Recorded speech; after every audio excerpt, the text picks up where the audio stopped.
probably start with that data. So, Justin, why don't you take it away? Okay. My name is Justin Pickard. I'm a second-year urban planning student. The subject of my proposed thesis is the potential of community land trusts to do asset-based economic development in underserved communities. In particular, how could CLTs be used, I'm asking, to develop and maintain affordability of commercial properties and small businesses for local owners in those neighborhoods? The CLT is a... The CLT is a community land trust, acronym for community land trust. And I have 3 clarifications I need to make right off the bat.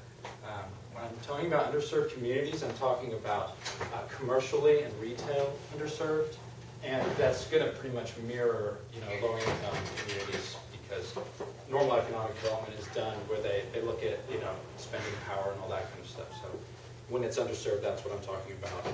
Economic development, I'm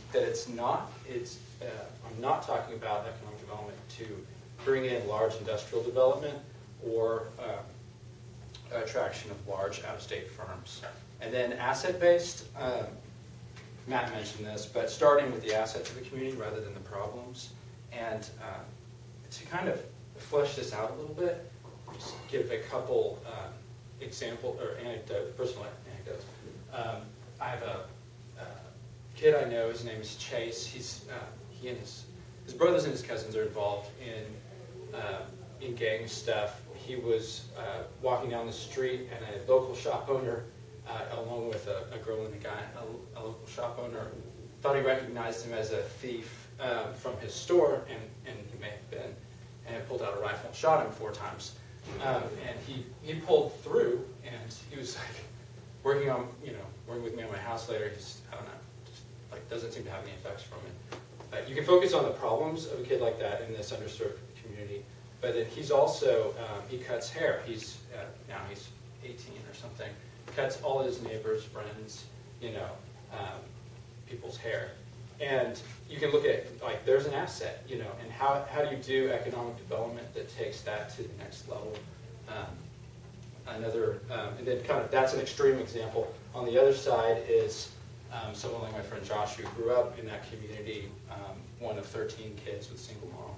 But he's 40 now. He's ran his own business, a cell phone shop, in a nicer part of town for 10 years. And what can you do economic development-wise to help create create the building, create the stuff back in that community for someone who has, it's not on that extreme end of the field, but both asset-based, taking someone who has skills that just need to be brought out. The definition of a community land trust, not everyone may be familiar with how community land trust works. It's an independent nonprofit, and the governance of it is normally split into thirds. Third by the owners in the land trust, community members, and then a third community members who are not owners in the land trust, and then a third like government officials and nonprofit heads. The purpose of that balanced governance is to make sure, just straight up that the owners in the land trust can't just dissolve it and say we want to, take the profits. It really keeps a long-term perspective with that balance. Dual ownership is kind of the key element to the community land trust. It separates out the land from the building. So the community land trust sells the building with a long-term lease and retains ownership of the land. Perpetual affordability is kind of the goal, and this shared equity structure, along with resale restrictions, giving the CLT a right of first refusal, help the CLT retain any initial subsidy for subsequent owners of the building. There are several resale formulas used, based on appraisals or an index, or just straight up the cost of the building that the owner paid, and then their capital improvements, those kinds of things. So in a residential CLT, and I should note that community land trusts are generally used, the focus has been on residences and keeping residences affordable for people. So normally this shared equity and resale restrictions are used to balance long-term affordability and community stewardship of the land with the affordability and asset building of the initial homeowner. So it's designed so that the subsidy doesn't just get retained by that first owner. So how could this apply to commercial development? Bringing commercial development to underserved communities is difficult, one, and then it's especially difficult to do it in a sustainable way that benefits local owners. So, typical commercial development in these areas are, like dollar stores and things like that. The dollars leave the community really quickly. Ironically, the dollar store, the dollar is leaving your community store. The CLT model might facilitate, not just the commercial development, but help keep those dollars in the community. How could it do this? The legal structure as a land trust can help acquire properties from cities or development authorities at a reduced upfront cost that can be passed on to the owner. So initially, like a CDC, the fact that it's a nonprofit as opposed to a for-profit developer that can pick up properties from development authorities and cities cheaper and then pass that on. The shared equity and resale formula model would work to retain initial subsidies for purchasing and developing the commercial property that can be passed on to subsequent owners. So just like I was describing, that splitting the land and the building value and the resale stuff can help preserve affordability if an area gentrifies. So maybe that first, owner from the community gets their business going, but then the community improves, and then they're pushed out because the value is going up. So it could keep affordability for the long term. The shared equity and resale formula could also be used in development of small businesses, so not just the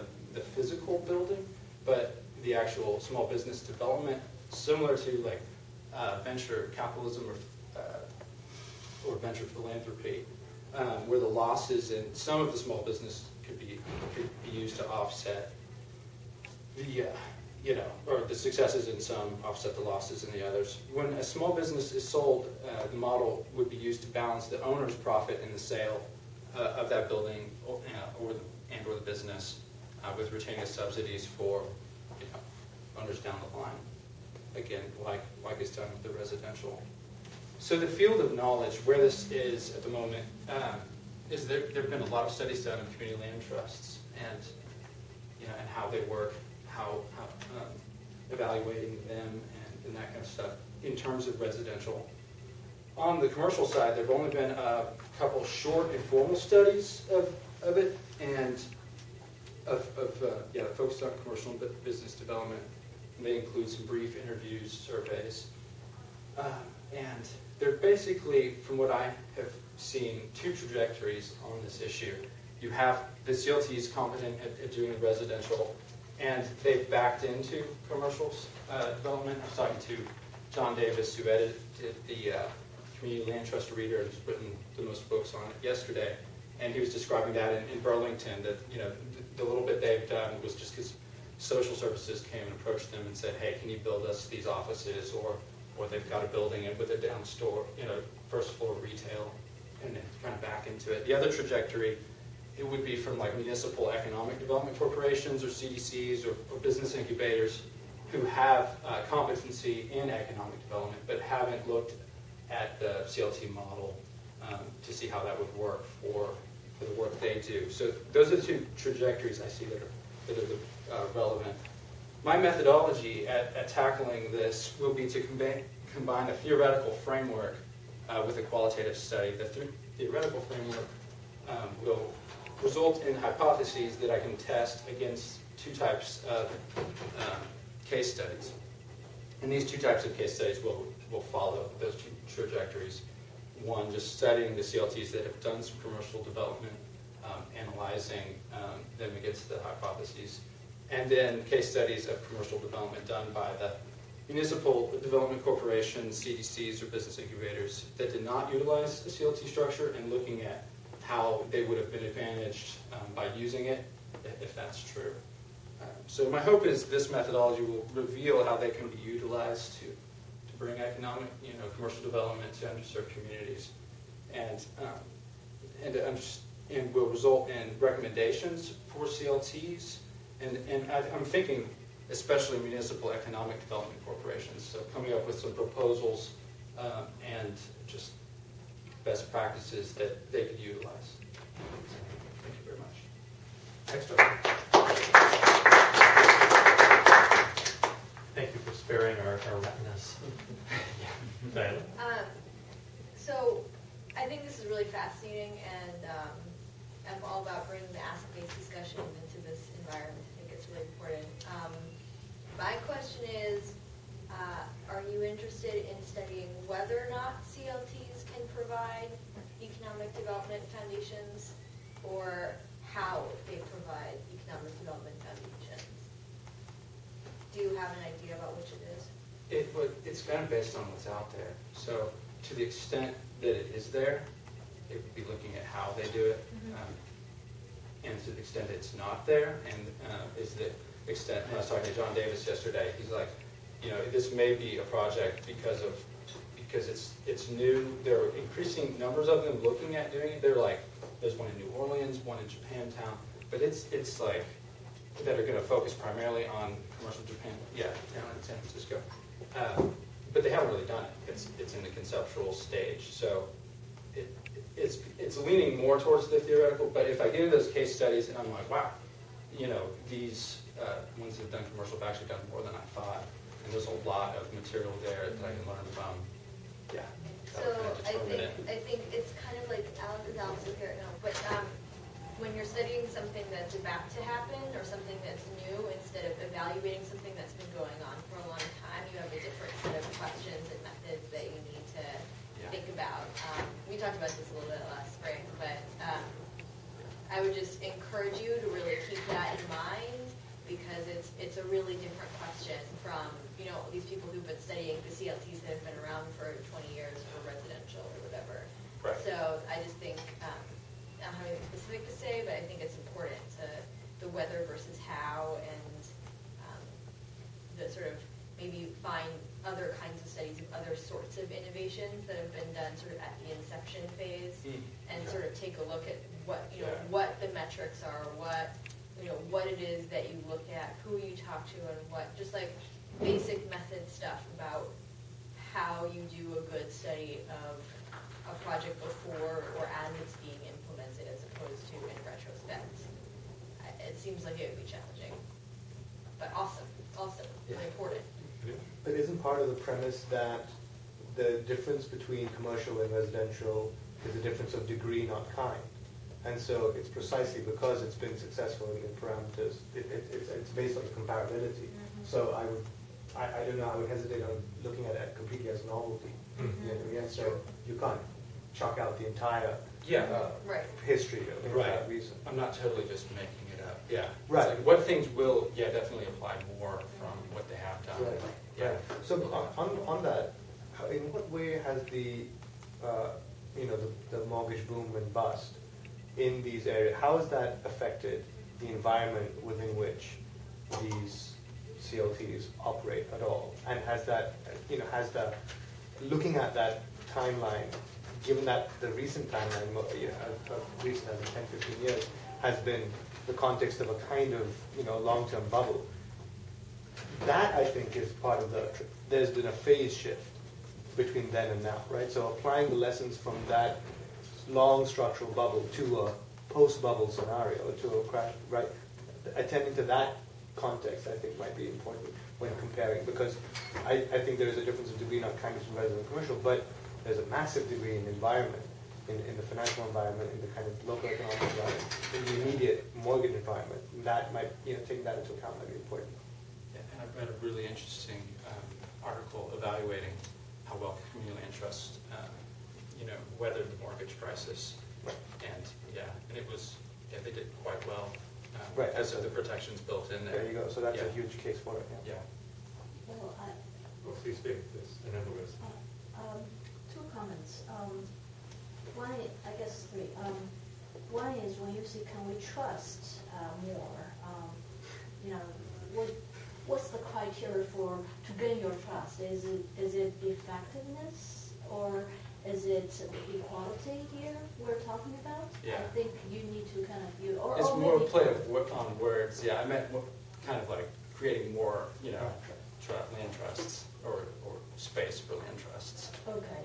But there is that other side of it where it is asset-based. You know, how can we do it more from the ground up rather than just saying, we need to bring in industrial development or, a larger corporation right to this area. And that just isn't working because they're looking at the education level, they're looking at all the other stuff, and those kinds of options just don't work in those communities. People aren't interested. So, second comment is, when you talk about your methodology, to me, you mentioned the two directions. And I have not really sensed that there is a true methodology in terms of how you're going to approach this. Are you going to specifically look at particular cases, or you're going to look at more in quantity and then to see the patterns? So it's case studies that'll specific in detail case studies. Right. So that I think then you need to set up a criteria of choosing these cases. So that I think that would be your real methodology, not just these two directions. Those two directions are just kind of the larger areas that they're going to be focused towards. But no, coming up with a theoretical framework with hypotheses first, that will lead me to decide which case studies are going to be most relevant. Right. But at this point, I wonder about the case study approach, because on one hand it's very appealing, but at the same time, if there's so few actors, like, could you actually map out and contact every commercially oriented or engaged CLT in the country? I mean, are we talking, like, are there, when you say that there's relatively few, do you mean like 70, or is it actually like 700? He said, John Davis yesterday said there's like 70 that have dabbled in it, like one. See, that starts to... But then there's like, but then when you look at some of the surveys, they just focus on like 7, Yeah, but that's a subset of the 70. I mean, maybe when you're choosing your cases, I mean, this poses an interesting thing, right, in that there's actually, your whole population isn't that huge. No. So then how you choose your sample becomes an interesting question. Do you talk briefly to all 70, or do you talk briefly to all 70 and engage super focusedly with a small subset? If so, are they random? Are they around Boston? So that's the real methodology that he At this point, I don't think it would be too fruitful to get just surface level stuff from people who've done one of them. Like if I could find 2 that have done 10 projects, I would from what I know now, I would focus on those to go that direction. So. And also in terms of their effectiveness, right? Because these either 70 or 7, and they have done certain things, but how are we going to basically compare them and say, hey, this one is more effective than the other one, and why is that, right? I think if you can explain why is that, that's really the contribution, right? Even though they all take the CLT formats, but actually some of them are doing much better than others. And if you can get that kind of conclusions or studies, or that would be very good. Because maybe it's not that maybe you don't want to cover the entire population superficially, but maybe by asking all of the groups some few questions that could actually hone in on which ones you actually want to deal with in depth. Like maybe you want to find out which of the 70 feel like they have actually been relatively successful in their own sort of minds, engaging in these. Maybe some failed miserably, and why? Well, that would be another case selection strategy, right? But that still necessitates you looking across all 70, whether you interview them or survey them, or just read about all 70, or just map all 70 geographically, or by whether the fact, are they all just commercial, or what? Because see, then there's things... No, it would be residential, That's interesting. What proportion, because with 70 you can start to map all these things out, right? What proportion of the 70 are residential and they're moving into commercial? Which ones are only commercial? Which ones are affiliated with... I think the one in New Orleans, there's one in Anchorage, are like the only 2 that are, and New Orleans doesn't even exist yet, that are only commercial. Because there's such a lot of work here. I say capitalize on that work with the whole population. Actually turn that into the basis. That's part of your methodology, and use that mapping as a way to actually then hone your case selection strategy, and that will make us all feel really a little bit more secure when we read your conclusions that you've chosen these based on particularly poor examples. Great examples, they're the ones that do the most most work or whatever. I think you need some definition of what success is, because I think that may turn out to be a bit of a challenge. I think it's probably easier to say in residential, you've given somebody a roof over their head at some level of affordability and predictability, and some notion of what's going to happen to that unit when that person leaves that unit. And it's sort of maintenance of affordability and sort of the use of the unit. But I think that's a different issue in commercial, right? Because you can own the land, you can create an affordable structure so that a building gets built. Yeah. But you actually become sort of somewhat constrained when you start to put somebody, a retailer, into that space. So if your dollar store says, you know what, I'll do this, I actually think that you start to run up against legal prohibitions against saying, you know what, we don't want a dollar store in this neighborhood. Yeah. Because you're starting to discriminate now in terms of, and that becomes a much more challenging issue. Yeah. And so I think that one way to maybe to start to think about this is to separate out the land from the building, from the occupant of the building. Because you can create a structure where the land is held at a cost that a building can go in, and a building gets built at a cost that's reasonable, and a rent can be kept low. But then if you get, Dunkin' Donuts and, the dollar store and somebody who's selling, tickets for the lottery, you really haven't developed anything in the community. In fact, you might have brought the community down. Yeah. And that becomes a real issue. Yeah. And one way that issue starts to change, at least the dynamic, is that incomes go up. But then you get the gentrification issue of, well, it's maybe it's a nicer neighborhood, but now nobody can afford to live there. Right. So the stores change, it becomes a Starbucks, but it's become a different neighborhood at the same time. So I would just sort of throw that in there as a way to think about this as well. My advisor is Jim Stockard, and he said, he gave me an example to go look at where, I forget what it's called, but where they've done that essentially, where they've excluded out, somehow legally, those kinds of, unwanted franchises and things. So I need to get into the legal dynamics of that. Yeah. Anybody else? Also, I'm thinking that when you mention there are a lot of residential land trust and only few retail, and here also land trusts have been used quite widely to preserve the public space. In fact, it's for a rich community rather than underserved community. So therefore, that distinction when you have residential land trust versus retail land trust, I think the mechanisms here are different. I think you really want to find a way, either certain kind of overarching framework to say, hey, I'm only talking about this type of residential land trust, not the rest, because otherwise it's no. And I didn't, my title there may be kind of misleading because I definitely don't mean just conservation of land, right. kind of land trusts at all. Yeah. So you want to make it clear, the distinction. And we're going to be talking a lot about methodology in the thesis prep class, but I think this push also to get you thinking about methodology is really helpful. Like one thing you mentioned is that you want to interview communities or economic development corporations or other agents who haven't done CLT-based retail development. And so my sense is there, again, the sampling is going to be so tricky there, right? It seems like that's an instance where you want to rely on secondary resources, and someone's already studied what the status quo is. Yes. You're really looking at, given the status quo, then what's the contribution of CLTs in the commercial realm? It still may lend itself to qualitative kind of analysis if it's if I narrow it down to where they've done economic development in underserved communities, if this even exists, that they provided ownership for local owners. So I'm not certain that's actually happened that much, even with this. Okay, so that's a bit of a narrow. Okay, I see. Yeah. I see. So I would look at those. Yeah, try to get those case studies. Like, have they done that? But So kind of local research that ownership less. slices, I think that's an interesting element that maybe I hadn't quite leaned onto specifically earlier. Yeah, and it may, if it just precludes, like if there are none that have really focused on that, and I will know here, then I'll have to come back out a little bit. Yeah.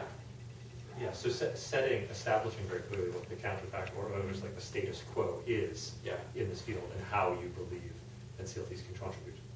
yeah, to that, I think will be really critical. Wonderful. Anybody else?